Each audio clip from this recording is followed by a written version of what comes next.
Uma boa noite, igreja. Boa noite. Que a graça e a paz do nosso Senhor Jesus Cristo estejam com cada um aqui presente nessa noite. Louvado seja Deus pela presença de cada um. Amém. Hoje nós vamos dar continuidade a mais um trecho do nosso preparo para os eventos finais que Deus está nos mostrando. Graças a Deus, até aqui o Senhor nos ajudou. E eu creio que Ele vai continuar até o fim. E nós com Ele também. Antes da gente abrir a Bíblia, vamos agradecer a Deus por esse momento e pedir que Ele nos ajude, que Ele abra o nosso entendimento? Oremos a Deus. Santo Deus e Pai Criador nosso, Criador dos céus e da terra, Pai de nosso Senhor Jesus Cristo, eu te peço que o Senhor nos ajude nesse momento, que está aqui na Tua presença, santos e irrepreensíveis, justificados, perdoa-nos os pecados nossos e que o Teu Santo Espírito limpe o nosso entendimento para que a gente aprenda o máximo possível essas histórias, esses eventos que estão acontecendo e irão acontecer, porque são profetizados, meu Pai. Para que nós não sejamos achados em falta. Comunica ao nosso entendimento para que a gente coloque em prática e ajude as outras pessoas também a chegar nesse pleno entendimento e que nós estejamos preparados até o fim. A batalha é grande. É por isso que eu te peço, em nome de nosso Senhor Jesus Cristo, continue trabalhando por nós nesse sentido e nos dê força para que a gente continue trabalhando também. É uma cooperação dos dois lados. O Senhor dá o primeiro passo e espera que também nós façamos de igual modo. E nós batalhemos por essa salvação que o Senhor nos deu tão bondosamente e por amor. A gente continue trabalhando e que o Senhor nos ajude. Em nome, por amor de nosso Senhor Jesus Cristo, nós oramos. Amém, Pai. Amém. Graças a Deus. Hoje nós vamos falar a respeito da necessidade de ter uma vida mais simples para que as pessoas elas tenham condições de aprender mais com Deus, uma vida mais simples. E o tema de hoje fala a respeito, vai ser um 2 em 1 hoje, nós vamos falar a respeito da vida no campo, que é importante a gente buscar isso de Deus, ainda que inicialmente não faça muito sentido, porque nós temos as nossas vidas aqui agitadas, mas o ideal de Deus é diferente. Que nós vivamos nesse propósito de buscar de Deus essa condição de ter uma vida, morar mais distante. E também a respeito das cidades. O quão é perigoso morar nas cidades, frente a uma vida mais simples no campo. Eu convido os irmãos a abrir as nossas Bíblias em Gênesis 2, versículo 15. Vamos para lá? Gênesis 2,15.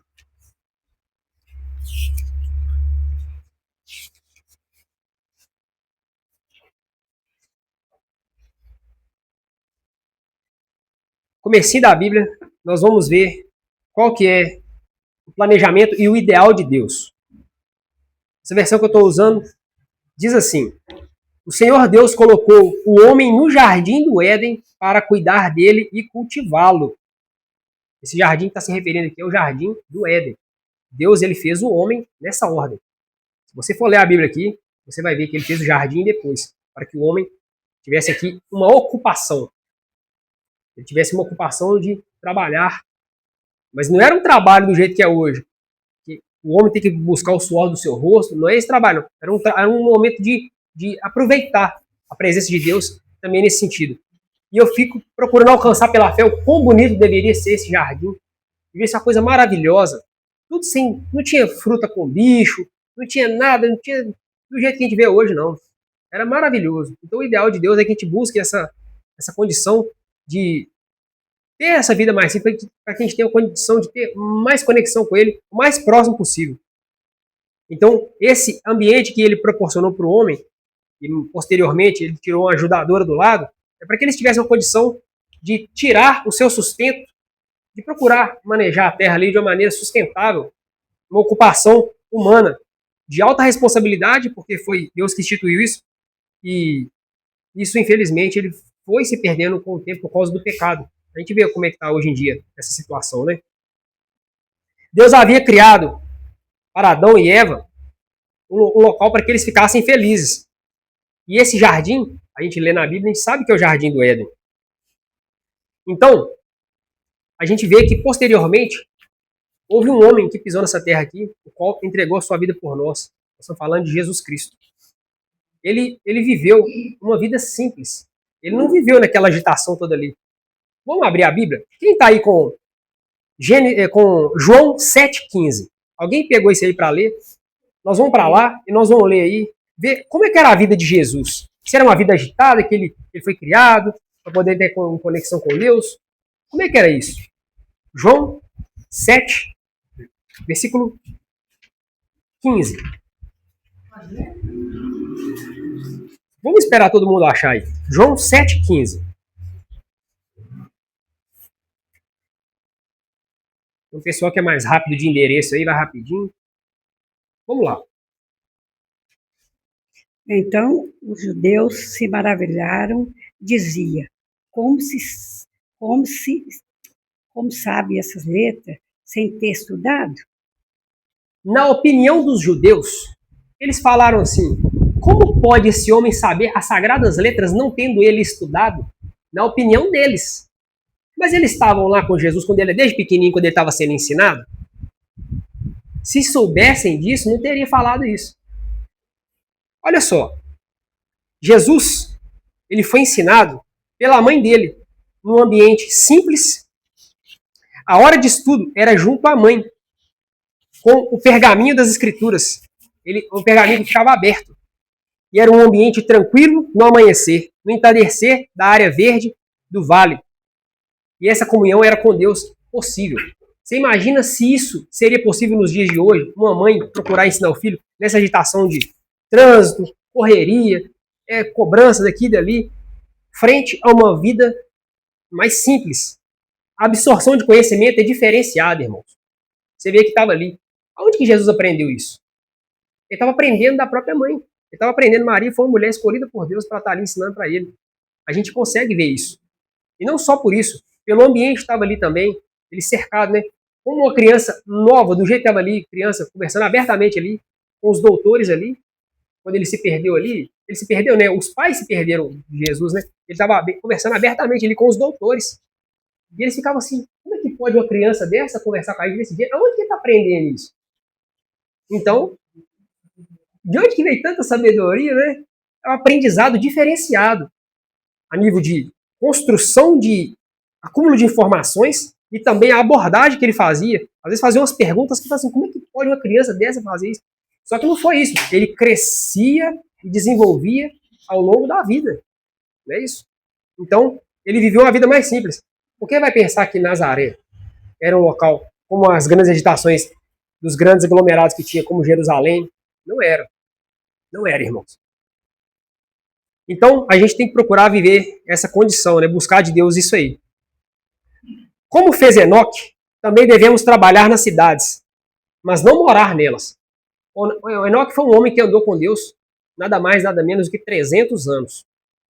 Ele ia às cidades, sim, para poder pregar, mas a vida dele era uma vida mais simples, ele se retirava para poder ter momento de qualidade com Deus, momento momento de oração nessas condições, né, mais simples da natureza.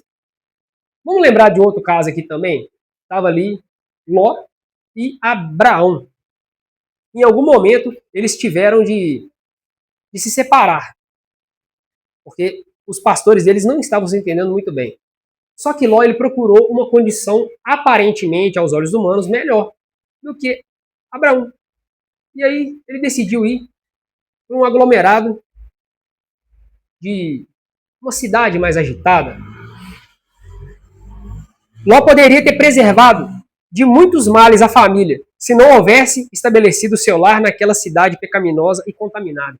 Quem pode me ajudar? O que acontecia naquelas cidades ali? Abominações aos olhos de Deus, prostituição, assim, a questão da pecaminosidade no lado sexual muito aflorada, corrupção. A gente pode alcançar isso pela fé, a ponto de Deus fazer chover fogo e enxofre do céu para acabar com tudo aquilo ali. E você vê, né? Ele poderia ter dado uma condição melhor para a família dele. O Senhor gostaria que o seu povo olhasse em torno de si e adquirisse lugares humildes, não muito caros, como centros para o seu trabalho. E de tempos em tempos, lugares maiores que virão ao seu conhecimento, os quais poderão comprar com preços surpreendentemente baixos. Então você pensa que é o seguinte, pô, mas eu tenho meus negócios aqui na cidade e tal, como é que eu vou fazer isso? Ok, a gente tem que procurar imaginar que isso é possível. Deus espera isso de nós. Só que a gente vai ter que construir isso de alguma maneira. Se isso faz sentido para nós, eu espero que faça, isso faz sentido para mim, é por isso que eu estou dividindo com vocês, buscar construir isso pela fé e buscar de Deus essa direção. Porque se a gente for buscar de nós mesmos, a gente não vai. Porque aqui corre o dinheiro, aqui a gente sabe como é que é isso. E o que a gente faz hoje em dia sem o dinheiro? Mas nós temos que buscar o ideal de Deus para nós, é viver pela fé. Não considerem uma privação ser chamados a abandonar as cidades e se mudar para uma zona rural. No campo, muitas bênçãos aguardam os que quiserem se apoderar delas. Alguém já ouviu falar o seguinte? Aquele que tem uma condição de morar no campo é considerado como rei e rainha? Porque você não tem que precisar de ninguém, você consegue tirar do sustento da terra. É lógico que não é de graça, você tem que trabalhar, você tem que se esforçar. Mas você buscar da própria terra ali seu sustento, você poder colher uma fruta sem problema nenhum ali, talvez você colher uma mandioca, eu não sei como é que é isso, mas é possível a pessoa alcançar isso, porque Deus ele estabeleceu isso na criação. O desenvolvimento do caráter, ele se torna melhor e com mais qualidade vivendo no campo. Pais vão com a família para as cidades porque, em sua fantasia, pensam ser mais fácil ganhar o pão ali do que no campo. Os filhos, não tendo nada para fazer, quando não estão na escola, obtêm a educação na rua. O que a gente vê as crianças acontecendo hoje em dia nas cidades? Se elas não forem bem instruídas pelos pais e não tiverem uma ocupação saudável, aí elas ficam, oh, Deus dará aí, né? Como diz o ditado, né? E como é que isso acontece? Com as más relações que elas adquirem nos hábitos nocivos de uma vida desregrada. São as companhias que elas adquirem ao longo da vida. Principalmente criança, adolescente e jovem, que está ainda no processo de construção, de desenvolvimento de caráter, no desenvolvimento de estabelecimento, de reconhecimento do próprio eu. A pessoa, às vezes, ela se perde nisso aí. Principalmente um espírito mais rebelde, de querer conhecer novas possibilidades. Isso é perigoso, se a pessoa não for bem instruída, né? Por que isso acontece? Principalmente nas escolas, né? A gente até falou aqui hoje de manhã, procurar estabelecer um novo senso de pertencimento perante um grupo, uma validação. Eu preciso de fazer parte desse pessoal aqui, então às vezes eu prefiro aceitar, às vezes experimentar um cigarro, é uma bebida alcoólica, é sair pra farra, é assim, é coisa que aparentemente é legal ali para as pessoas na carnalidade, mas isso afasta pouca pessoa de Deus e a pessoa nem percebe. Se os filhos forem enviados para as escolas situadas na cidade, onde todo tipo de tentação está à espera para atraí-los e desmoralizá-los, a tarefa de edificar o caráter será cada vez mais árdua para os pais e para os filhos. Então esse envolvimento ele se torna perigoso, irmãos. É um laço do diabo que ele puxa lá na frente. Ele vai dando corda, aparentemente não está acontecendo nada, do nada, a pessoa não vê, toma rasteira. Então a gente tem que pensar nessas condições de como isso aí é importante, né, de buscar essa condição de viver uma vida mais simples, né? É como eu falei, inicialmente, às vezes isso aqui pode não estar fazendo sentido para nós porque nós não temos esse hábito. Eu não tenho o hábito de viver no campo, mas eu sei que isso aqui é importante para mim. Eu vou buscar de Deus constantemente e desenvolver isso aqui para que, não muito longe, a gente alcance essa condição, pelo menos por mim, né? Fazer planejamento. Não existe uma única família que crê que tenha sido beneficiada de uma maneira física, mental ou espiritual por resistir na cidade. Nenhuma única família. Pode ser qualquer cidade que for. Eu estou falando de grandes cidades aí do Brasil aí. As capitais, às vezes cidades de interior que já nem é tão interior mais. A gente pode pensar aqui, vamos supor, aqui em Minas Gerais aqui, nós temos Montes Claros, Uberlândia. Não são capitais, mas são umas cidades inchadas. Eu quero dizer aqui da cidade que a gente mora também, dependendo da hora do dia, você fala assim, não, tá ruim. Então, às vezes, um carro de som que passa, que tira o seu momento de intimidade com Deus ali, de espiritualidade. Às vezes a gente passa toda hora aqui um abençoado esgoelando a moto, é um som de carro, é um anúncio.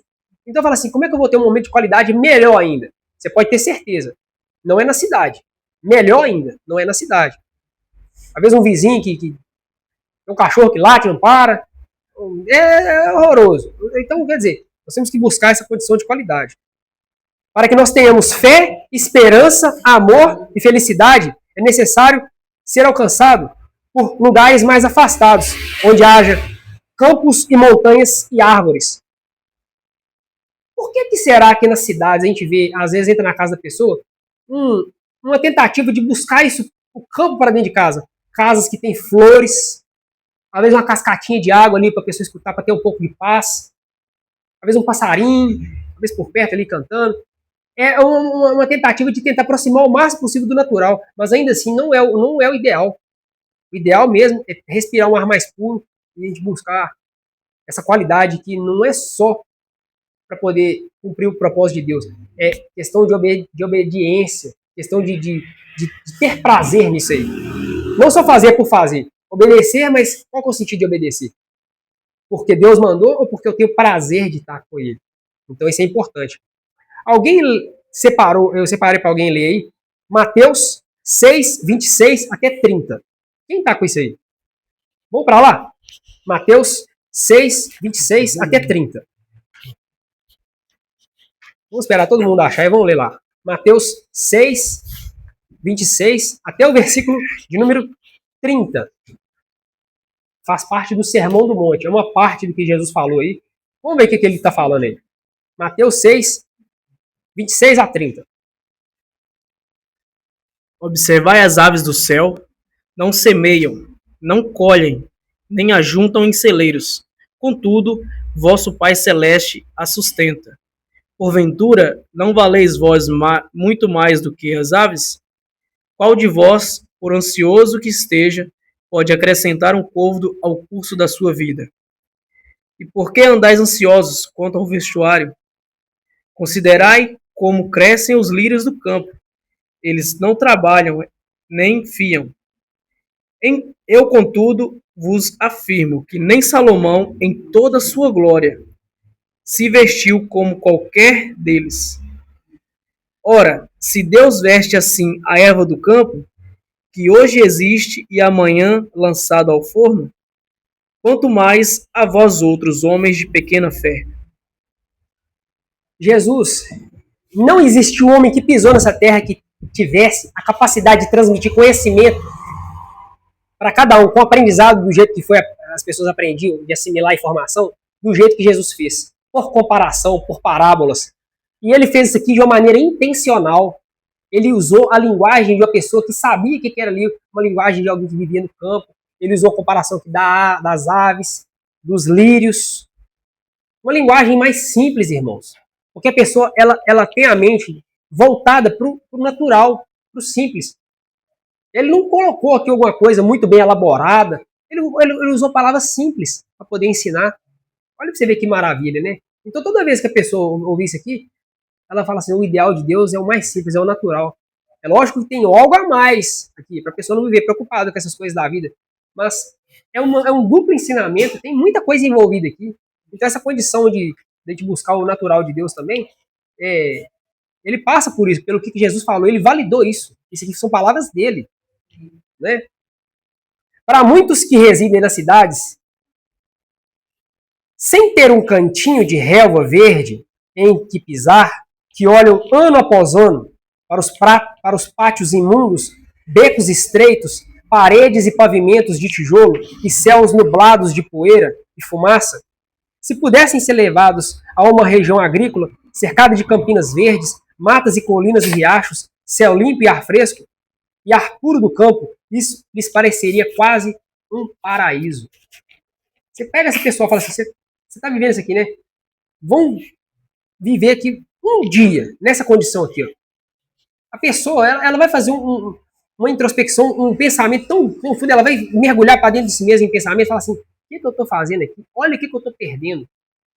Muitas pessoas não conseguem alcançar isso porque não faz parte do convívio delas. Por que será que acontece? Para pensar. Que as pessoas que têm uma vida agitada, corrida, de tempo em tempo elas fazem seus retiros aí para algum sítio mais afastado. Às vezes não tem um sítio, mas pega para poder passar uns dias no sítio, uns retiros. Às vezes vai para um lugar melhor e fala assim, nossa, que paz que eu estou sentindo. A pessoa volta renovada. Existe uma bênção especial aí, irmãos. Agora você imagina a pessoa que vive todos os dias ali. e de tempo em tempo vem na cidade para poder fazer uma pregação. Deus, ele espera isso de nós, assim como foi Enoque, né, no passado. Nosso povo deve tirar as suas famílias da cidade para o campo, onde poderão cultivar o seu próprio alimento, pois no futuro o problema de comprar e vender será bem sério. A gente sabe aqui daquele que se submeter ao sinal do mal, que é o sinal da besta, se ele vai poder comprar ou vender. Para o pessoal que mora no campo, isso não vai ser talvez um tão problema. Não vou dizer que não vai ser, mas vai ser uma condição melhor do que quem vive na cidade. Porque ele vai ter, na condição que ele vive ali, um sustento melhor. Essas são as breves considerações que eu fiz a respeito de uma vida no campo. E agora nós vamos fazer uma continuação disso a respeito das cidades. Não é um contraste, mas vamos procurar fazer um apanhado disso tudo aí. O que tem nas cidades? Onde que começou, talvez ali nas primeiras confusões ali de um aglomerado de gente na Bíblia? Como é que começou isso?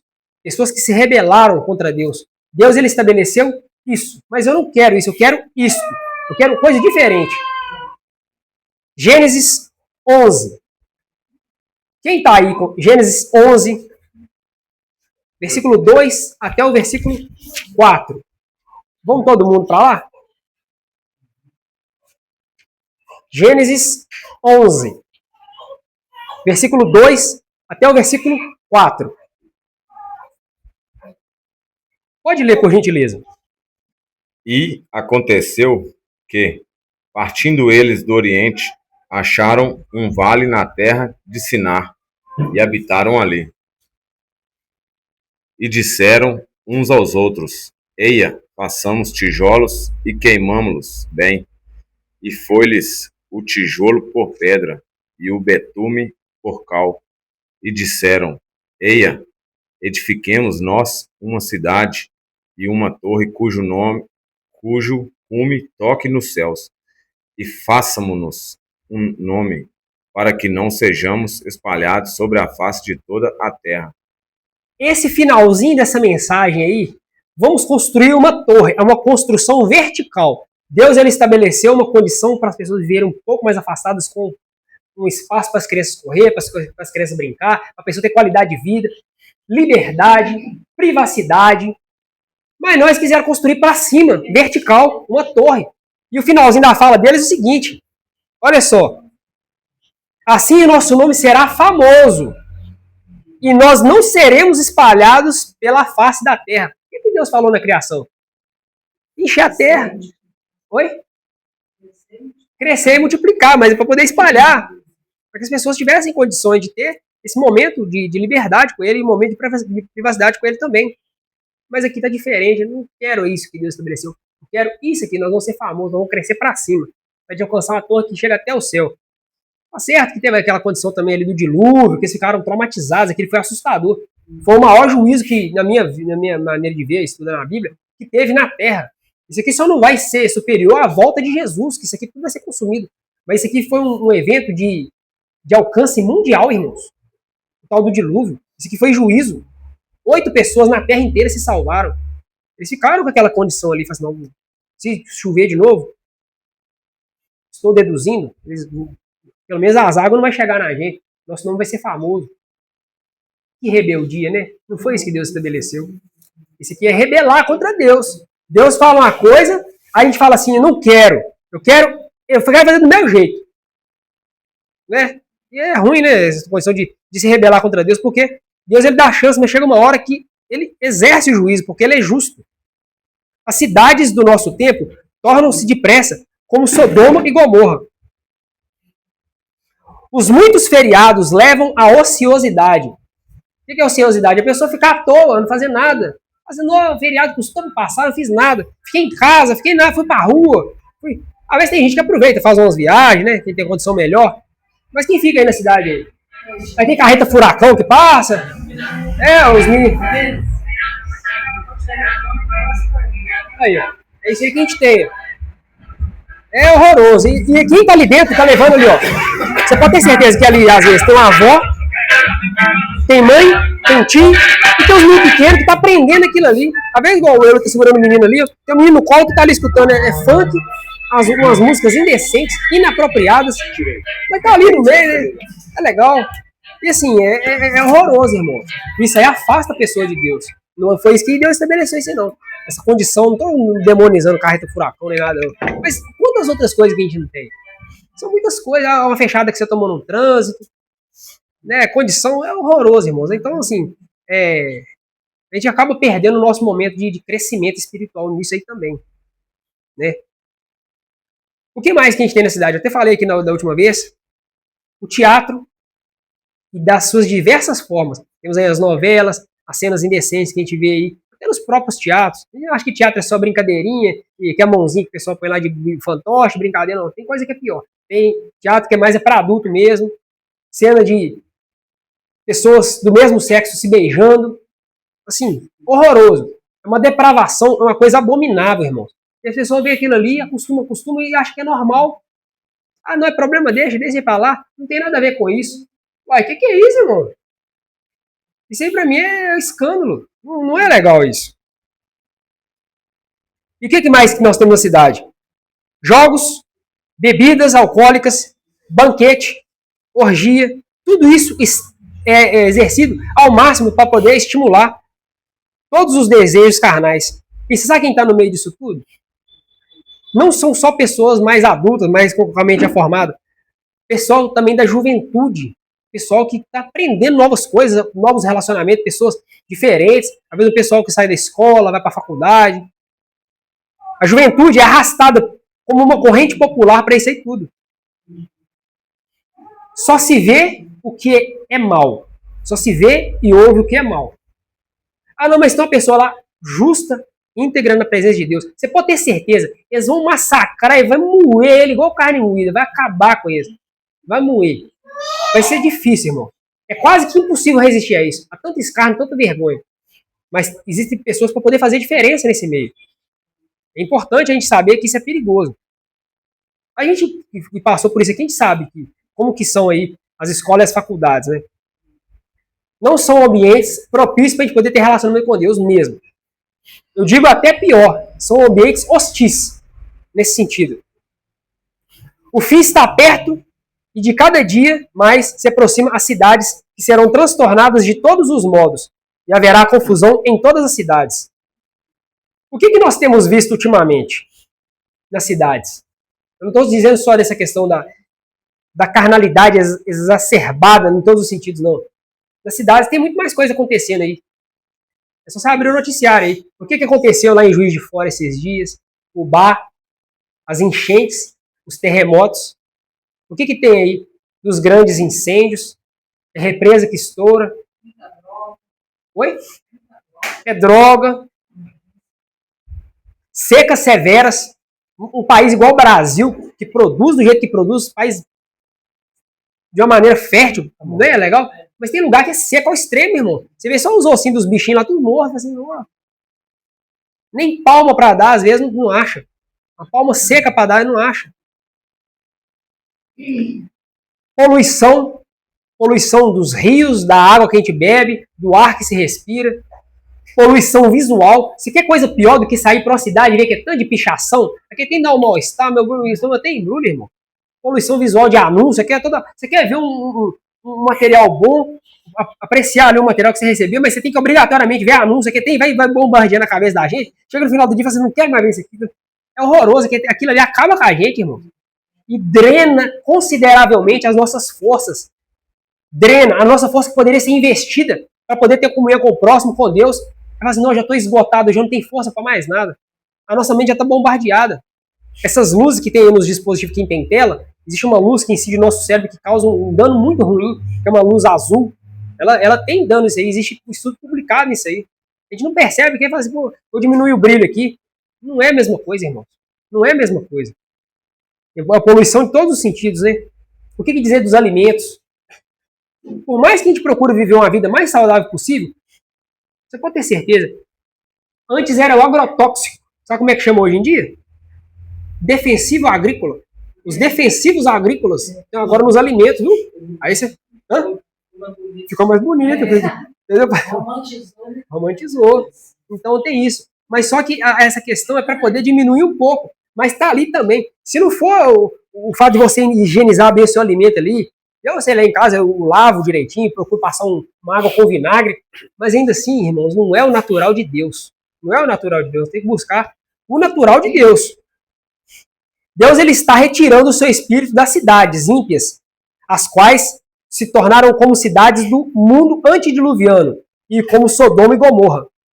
Mansões caríssimas, maravilhas da habilidade arquitetônica são destruídas em um momento muito rápido, quando o Senhor vir que proprietários excederam os limites do pecado. Vocês viram o que aconteceu ali há pouco tempo, naquelas grandes mansões ali na costa oeste dos Estados Unidos? Incêndio que na Califórnia, incêndios assim que não tinha bombeiro que apagava não, irmãos. Não tinha bombeiro que apagava. Isso aqui, indiretamente, são coisas piores que estão vindo, são só anúncios que está por vir aí. Porque as coisas que, para quem estuda a Bíblia, estuda as profecias, não é sendo pessimista, é sendo realista. Vai cair juízo pior. Isso não vem de mim, é Deus que estabeleceu isso. Porque ele vai dando paciência, até um certo tempo. Chega uma hora, é juízo mesmo. Vamos avançar mais um pouquinho, falando a respeito do que nós temos aqui nas cidades, principalmente quem tem alguma coisa vinculada a trabalho, um trabalho remunerado com um pagador, que é o patrão, os CLTs, que é as pessoas que têm a carteira assinada, tem tal do sindicato, para poder defender os trabalhadores. Até hoje nenhum me defendeu. Foi lá bater nas minhas costas, mas estou te defendendo. Mas vamos lá, os tal dos sindicatos. Satanás está ativamente em operação em nossas cidades populosas. A sua obra é observada na confusão e na luta e na discórdia entre o capital e o trabalho. Tem empregado que olha para o patrão dele como se ele fosse um demônio. Fala assim, ele está na vida boa, eu estou aqui desse jeito aqui. Mas você buscou estar na condição que ele está, comer o pão que ele come? Você está disposto a levantar de madrugada aqui para poder enfrentar o governo com essa boca aberta aí, para poder morder de tudo quanto é lado aí do jeito que está? Você não sabe, às vezes, o esforço que ele faz. Eu sou uma pessoa empregada, mas eu sei, porque eu tenho na família gente que é patrão também. Eu sei olhar os dois lados da moeda. Mas sabe o que acontece no meio disso tudo? Satanás, ele cria um alvoroço ali para que eles se tornem inimigos. Inimigos, confusão, um contra o outro, quando na verdade eles deveriam se dar a mão e os dois crescer juntos. Satanás, ele é terrível, irmãos. Não é só na família que ele ataca, não. Ele ataca dentro das igrejas, ele ataca no trabalho, ele trânsito, ele tudo. Então por isso que a gente tem que procurar viver uma vida mais simples. Alguns homens formarão sindicatos dos quais eles se recusam a unir. Esses homens que se recusam a unir os sindicatos, eles são pessoas marcadas. O pessoal vai ficar de olho e fala assim, ó, não quis juntar com a gente aqui. Então é importante a gente saber que isso faz parte de profecia também, para que nós saibamos para onde que a gente está pisando. Deus é o nosso soberano e o nosso governador. E Ele nos convida a sair e nos afastar do mundo. Deus nos convida a separar disso tudo. Eu vou abrir a Bíblia aqui, em 2 Coríntios, no capítulo 6. Aonde que Deus nos faz esse convite por meio da Bíblia? 2 Coríntios 6. Vamos para lá.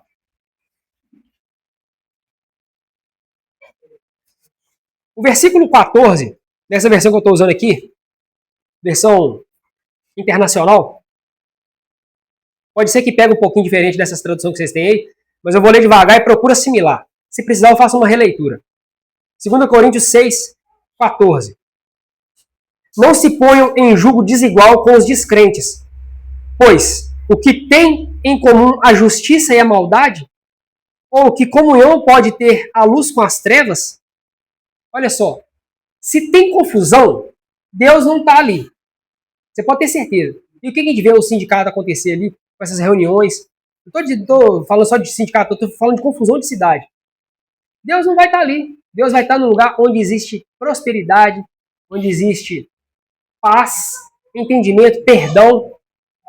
A aplicação aqui do capítulo 6, ele está jogando mais para o outro lado, mas eu gostaria de destacar aqui o versículo 14.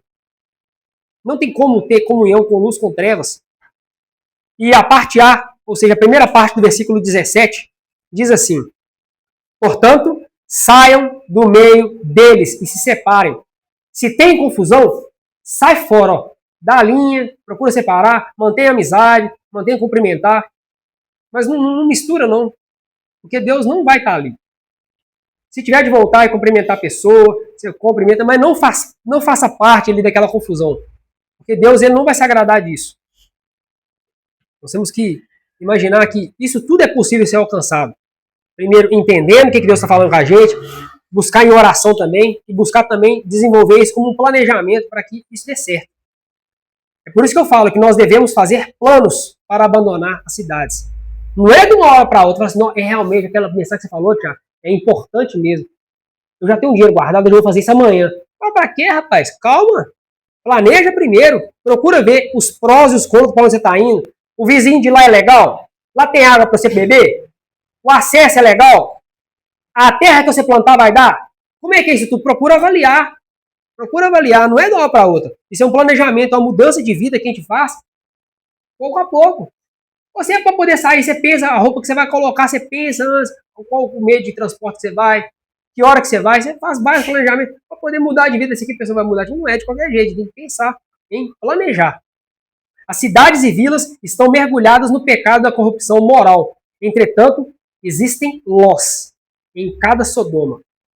Em outras palavras, por mais que exista essa confusão toda, Deus ele tem pessoas justas nas cidades.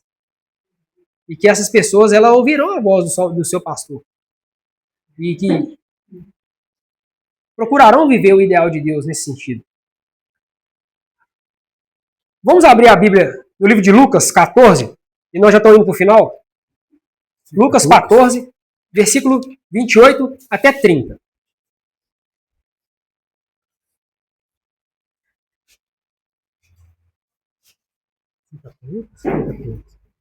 Por que é necessário fazer o tal do planejamento?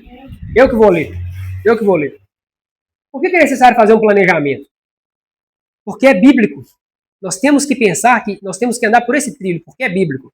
Lucas 14, versículo 28 até o 30. Todo mundo achou aí?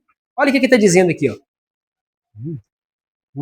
Qual de vocês, se quiser construir uma torre, primeiro não assenta e calcula o preço para ver se tem dinheiro suficiente para completá-la?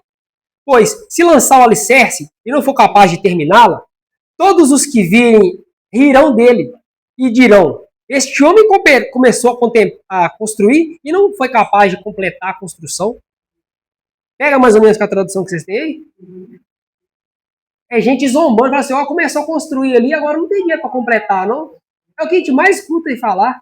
Por isso que é bom fazer o planejamento. Não é de uma hora para outra. Porque é o que tem de gente que às vezes compra um terreno e arrepende, fala assim, não era isso que eu queria, a situação está difícil, eu não estou conseguindo aqui. Porque às vezes não planejou, foi de supetão, como diz o outro. Não é da hora para outra, né? A gente tem que fazer um planejamento e buscar, às vezes fazer um momento ali de transição. O momento agora realmente está legal, aí vai lá e vai embora. O homem da parábola, que a gente acabou de ler aqui, ele tem que procurar fazer essas mudanças.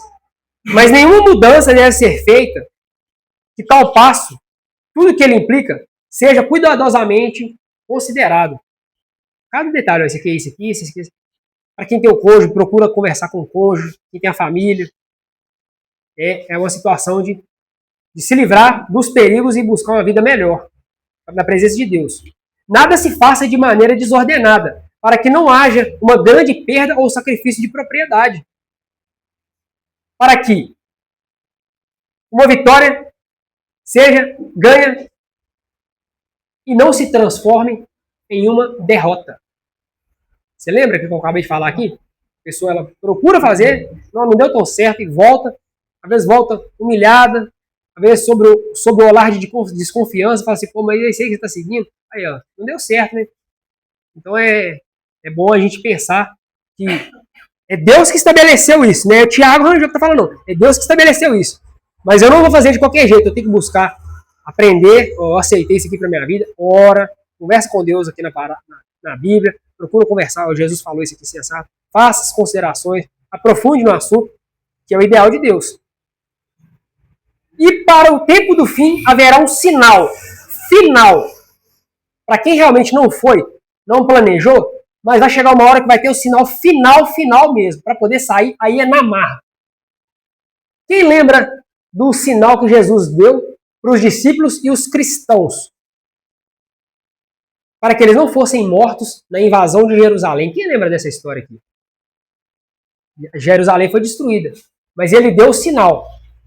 O sinal é, quando vocês virem Jerusalém cercadas, sair para os campos. Quem não olha para trás, quem está no telhado, não volte atrás para buscar os seus pertences. Vá, porque vai vir juízo. O Império Romano vai vir e vai acabar com todo mundo. A gente sabe como é que foi a destruição de Jerusalém. E para o tempo do fim ele também tem esse sinal. Não está muito distante o tempo em que, como os antigos discípulos, nós seremos forçados a buscar um refúgio nos lugares desolados e desabitados. Como o cerco de Jerusalém pelos exércitos romanos era o sinal para a fuga para os cristãos judeus, assim, a pretensão da nossa nação de poder se decretar o obrigatório dia de repouso será uma advertência para nós. Será então o momento de deixar as grandes cidades. Um passo preparatório para sair das menores habitações retiradas em lugares isolados entre as montanhas. Quando você viu o seguinte, ó, saiu aí uma lei que obriga as pessoas a guardar. Hoje em dia as pessoas fazem o que elas quiserem, guardam o dia que quiser. Mas a partir do momento que a pessoa fala o seguinte, ó, esse dia você vai ter que ser obrigado a parar de tudo. E se você for pego fazendo alguma coisa nesse dia, que a gente crê que é o domingo, que é um sinal que está contra o que Deus estabeleceu, te obrigar a guardar esse dia é um sinal para você fazer, ó, ir embora. Sabe por causa de quê? Inicialmente eles prendem as pessoas e o final a pessoa rebelar ao ponto da pessoa ser morta.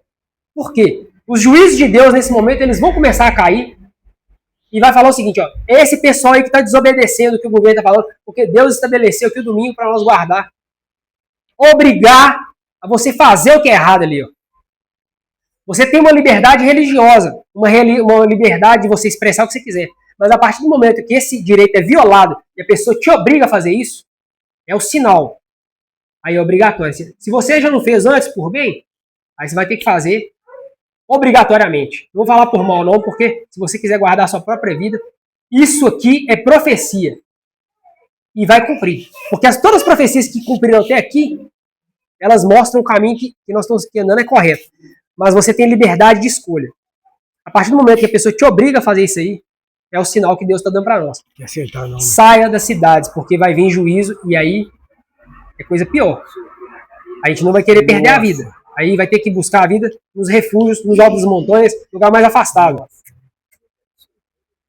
Depois de aprovado esse decreto de morte, para os que estão firmes em Deus, aí já daqui a pouquinho eu vou falar a promessa. Já deixa preparada a Bíblia aí no Salmo 91.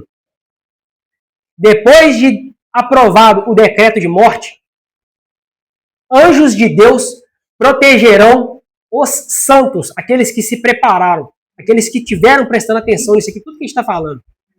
Talvez essa mensagem, você vai escutar ela a última vez na sua vida vai ser agora. Porque isso é uma coisa que você não vê gente pregando, eu não vejo. Somente quem aprofunda na Bíblia, nas profecias, entende o que eu estou falando.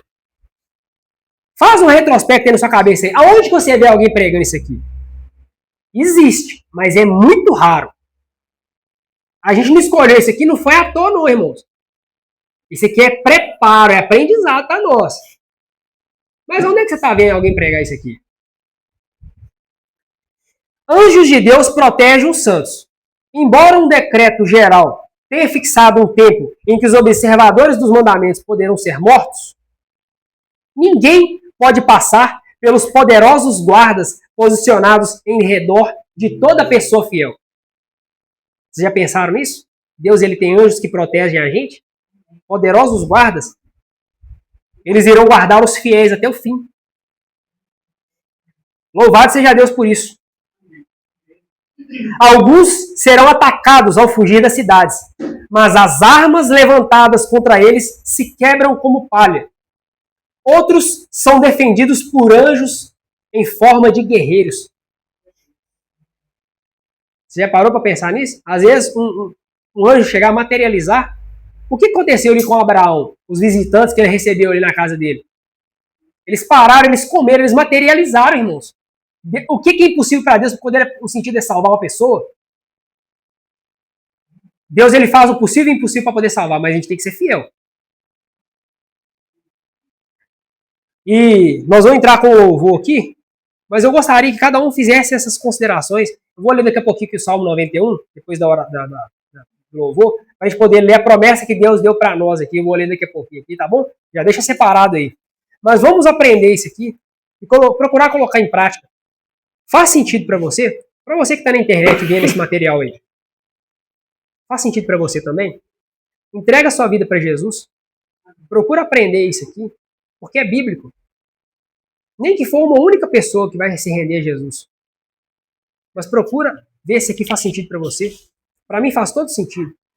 E busca essa direção de Deus. Se precisar de voltar aí, você volta aí. Volta nos minutos aí, volta o vídeo e assiste de novo. Mas não deixa perder isso aqui não, porque é precioso para você. E para todos nós que estamos reunidos aqui. E guardemos essas palavras nos nossos corações, e não por amor de Jesus Cristo, nosso Senhor. Amém.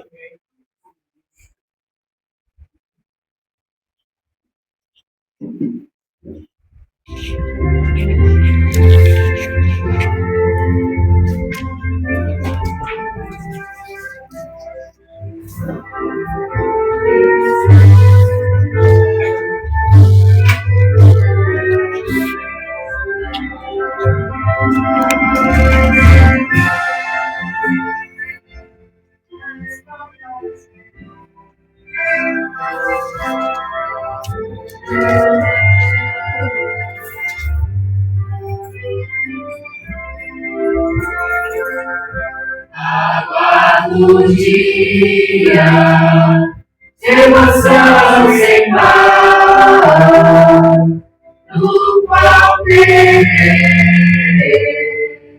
um belíssimo lar, entre colinas e vales formosos, onde se avista a cidade eterna e uma casa no alto do monte, com flores lindas por todo o jardim. Aves cantando nas formas frondosas, rejubilando na vida sem fim. Manhãs bem claras, sem nuvens escuras, o sol radiante está sempre a brilhar. Animaizinhos, censos dormidores, entre crianças, a correr e a brincar. Em uma casa no alto do monte, com flores lindas por todo o jardim. Aves cantando as formas frondosas, rejubilando na vida sem fim.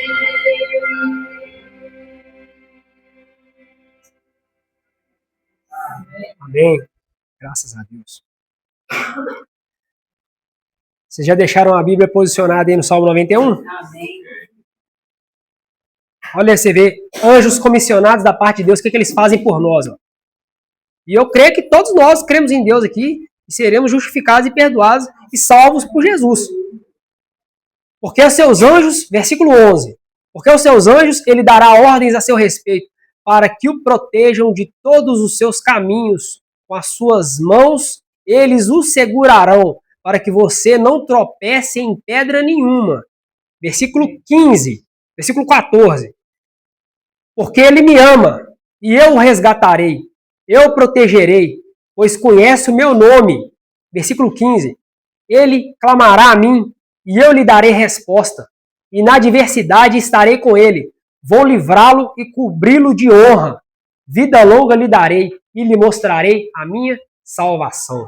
Amém. Graças a Deus. Isso aqui é promessa, irmãos. Isso aqui é um Deus vivo que faz promessa e cumpre, porque ele é verdadeiro. Mas nós temos que buscar de Deus isso aqui, o ideal. Aos que puderem, vamos nos ajoelhar? Agradecer a Deus.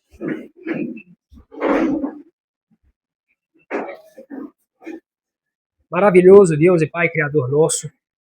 É uma honra poder estar aqui com os meus irmãos reunidos, conversando abertamente a respeito desses assuntos que o Senhor deixou para nós. Que tesouro maravilhoso, Senhor. Ajuda-nos a progredir nisso aí, da gente buscar esse ideal da tua parte. Muita agitação, muita confusão que a gente tem no dia a dia aí, mas a gente a gente sabe que isso não é a tua vontade para nós. Inicialmente, eu estou sendo contigo sincero, meu Pai. Isso para mim, inicialmente, não é tão possível, porque eu não consigo aprender isso, porque eu não tenho isso de história de vivência na minha vida. Mas se está na Bíblia, e eu sei que está na Bíblia para o nosso aprendizado, é para nós, eu aceito de todo o coração, e eu quero desenvolver isso, para que eu viva uma maneira prática e eu pregue eu até esqueci a palavra aqui, meu Pai. Eu gostaria de pregar com ênfase de uma vivência prática do dia a dia para as pessoas, para elas aprenderem. Isso é necessário para nós. Esse planejamento também, nós queremos buscar da tua parte, para que a gente alcance esse ideal, para que nós não sejamos tragados por esses juízes que estão para poder cair nas cidades. O Senhor já deixou escrito na Bíblia, nas palavras de nosso Senhor Jesus Cristo, para aquele povo que estava vivendo em Jerusalém antes de ser destruída, que quando visse Jerusalém cercada, era para eles poderem fugirem. Ele já sabia de tudo que ia acontecer, Senhor. E nós estamos vendo essas coisas acontecer também nos nossos dias. As coisas só piorando, entrando e saindo, as coisas só pioram, só piora. A que ponto que vai chegar? Então nós pedimos que o Senhor nos dê essa condição de ser salvo por Ti. Não vai ser fácil, mas impossível também não vai, porque o Senhor deu para a gente essa proteção, essa bênção, essa maravilhosa palavra preciosa, que é a Tua promessa que está na Bíblia. Nós queremos nos apropriar dela com muita humildade, mas nós queremos também colocar isso dentro dos nossos corações para que o inimigo não coloque seta de dúvida na nossa cabeça, porque quando a gente tesoura a Tua palavra no nosso coração, é um caminho seguro e ali nos dá força para continuar. É isso que nós te pedimos. Perdoa os nossos pecados e guarda os nossos pensamentos de todo mal. E abençoa as nossas famílias e nos conceda abertamente a Tua salvação. E nós te pedimos em nome e por amor de nosso Senhor Jesus Cristo. Amém, Senhor. Graças a Deus.